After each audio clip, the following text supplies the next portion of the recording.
On va tenter de vous expliquer ce soir ce qui s'est passé au cours des dernières semaines dans la secte juive Lev Tahor à Sainte-Agathe. Les Lev Tahor, qui sont un petit groupe de juifs fondamentalistes qui sont installés dans les Laurentides depuis des années, ont perdu la garde de leurs enfants et ont fui par la suite en Ontario. Mais qui sont-ils exactement? Avec moi pour en parler, Émilie Dubreuil. Émilie, vous avez eu un accès assez privilégié au chef de cette secte-là et ça vous a également permis de comprendre qui a dénoncé qui et pourquoi est-ce qu'aujourd'hui on se retrouve dans cette situation-là? On a essayé, Christian, de prendre un certain recul. On est retourné à Sainte-Agathe pour s'entretenir avec ce gourou, le confronter par rapport à des questions précises, là, ce dont on entend parler, les allégations de maltraitance, de négligence. Puis finalement, on s'est mis à comprendre qu'à la base de toute cette histoire-là qui a fait la manchette, il y a un drame intime au cœur de cette secte-là, une chicane de famille finalement.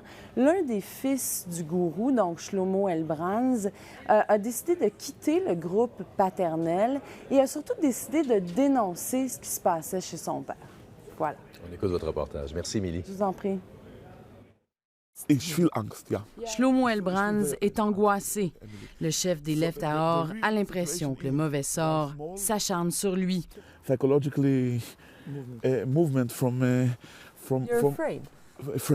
En fait, l'homme venu d'Israël est effrayé depuis que la tempête s'est levée, depuis que la DPJ s'inquiète de cas de négligence, de maltraitance, de mariage de mineurs, de problèmes de scolarisation. Tout ça, il le nie avec véhémence. C'est une chasse aux sorcières, résume le fondateur de ce groupe religieux fondamentaliste. La société a décidé que nous étions coupables sans savoir vraiment ce qui se passe ici. Shlomo Elbranz a un passé controversé en Israël comme aux États-Unis. Pourtant, l'homme et ses adeptes ont vécu ici, dans ce décor des belles histoires des pays d'en haut pendant près de 10 ans, sans trop attirer l'attention des autorités québécoises. Amen. Amen. Mais que s'est-il donc passé pour que cet homme se retrouve dans une telle controverse? Mon fils est allé voir tous nos ennemis, dit-il. Shlomo Elbranz finit par nous expliquer que la fuite de son groupe vers l'Ontario, ses déboires publics, trouvent leur source dans un drame intime, celui d'une famille qui implose. Son fils l'a trahi. Il est allé voir ceux qu'il considère comme ses ennemis. Et le conflit père-fils a fait boule de neige. Cette jeune femme fragile, c'est la femme du fils rebelle.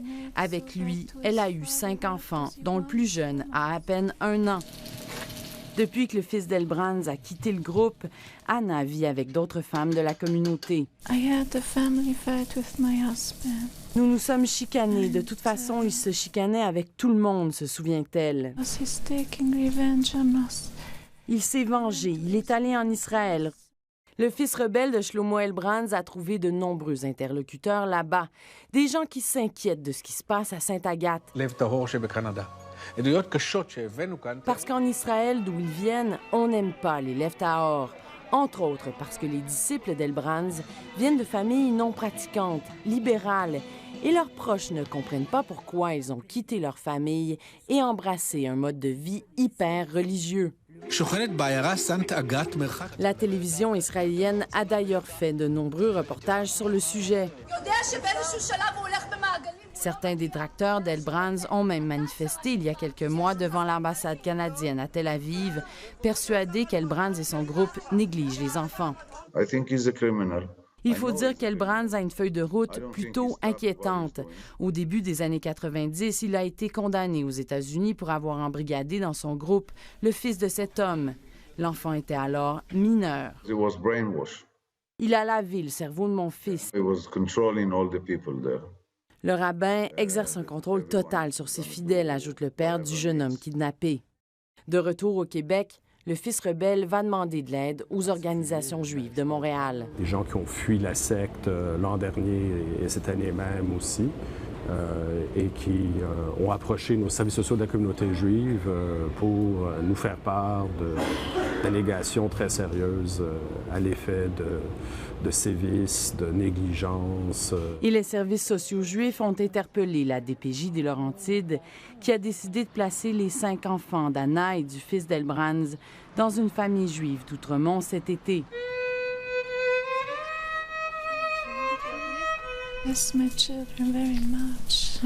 Les enfants ne sont plus ni avec leur père, ni avec leur mère, dit-elle. No mother, no father, no. À partir de ce cas, la présence de la DPJ s'est intensifiée à Sainte-Agathe. Et en passant, on a demandé à toutes les familles de scolariser les enfants selon les normes québécoises.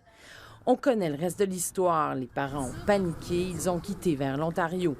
Le tribunal de la jeunesse a réclamé le retour de 14 enfants vers le Québec, car on s'inquiète pour leur santé mentale et physique. Or, pour l'avocate d'Élève Tahor, hormis le cas complexe de Hannah et du fils d'Elbrands, les autres parents ne sont coupables que de défauts de scolarisation. Ils n'abusent pas de leurs enfants. Il n'y a pas d'abus physique, il n'y a pas d'abus psychologique, il n'y a pas d'abus. Et au niveau de la scolarisation, justement, une longue bataille pointe à l'horizon. C'est la Cour suprême, ultimement, qui décide de ces questions-là. Est-ce que c'est là où ça va aller? Qui sait? Des enfants ont-ils été négligés et abusés à Sainte-Agathe sans qu'on intervienne pendant des années? Si oui, pourquoi? La seule chose qui est certaine par ailleurs, c'est que les enfants d'Élève Tahor ont été scolarisés de façon parallèle pendant des années, dans l'indifférence des autorités. La DPJ a abusé de ses pouvoirs et nous a forcés à partir, dit-il.